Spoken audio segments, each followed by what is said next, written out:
At Easter, we often think about eggs. We're waiting for those chocolate eggs, something exciting to eat. But these eggs are going to help us with the story. First egg has a donkey. I wonder if you can think why.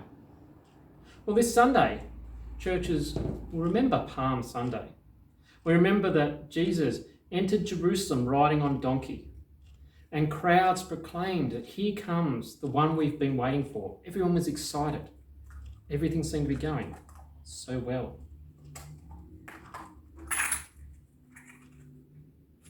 Some coins. We're reminded that during that week, one of Jesus' disciples, one of his friends, Judas, went to the religious leaders and he said, "I'll hand Jesus over to you because I know you're not happy with him."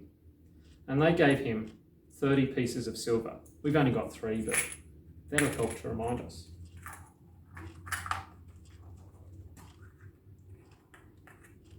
Then a cup.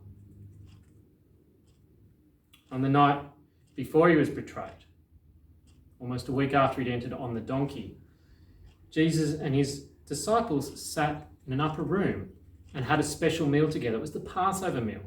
And as part of that meal, Jesus, when he took some of the bread, said, "This is my body, broken for you. Do this in remembrance of me." And he passed around the broken bread.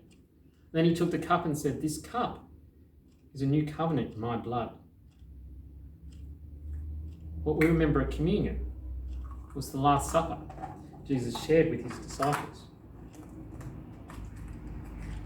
Next, we have some praying hands. And this reminds us that after they had that meal, Jesus and his disciples went out to a garden and Jesus went aside to pray.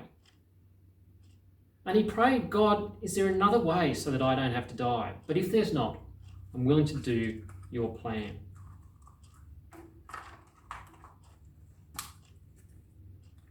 And so Jesus was arrested in the garden, and next we have a rooster. Because when Jesus was arrested, he was taken back and most of his friends left, but his best mate, Peter, followed close by.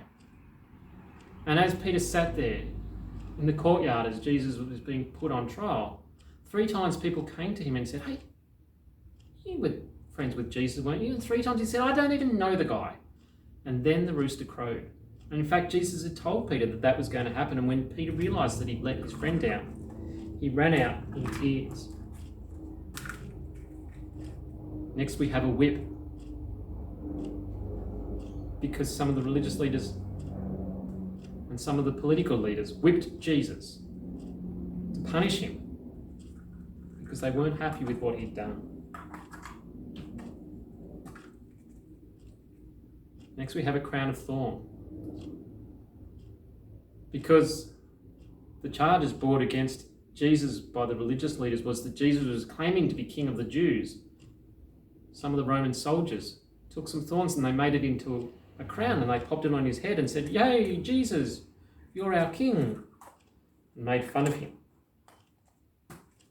And we have a cross. Because they then took Jesus out and nailed him up onto a cross. There he hung.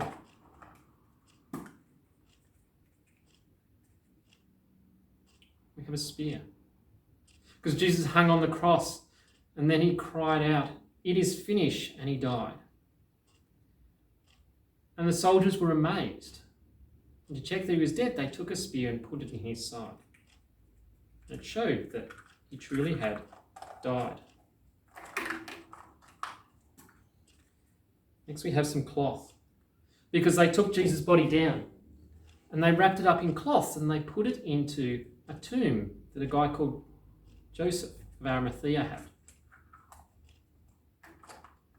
And once Jesus' body was in the tomb, they took a rock and they rolled it in front of the tomb so that no one could get in and take the body. Jesus' body would be safe. And that was the end of the day on Friday. On Sunday morning, some of the women went down to the tomb. And this is what they found. Nothing. Because Jesus had risen again. Jesus had come back to life. It's one of the reasons when you bite into your chocolate egg, it's probably got nothing in it, because it reminds us of that empty tomb, that Jesus is risen. So we have this story of Easter, which is an important story for us as Christians. That Jesus dies on the cross to show us what it means to follow God, to pay the punishment for the things we've done wrong, to connect us back in with God, and that he comes back to life, that he might offer us that gift of salvation and forgiveness. That's the Easter message.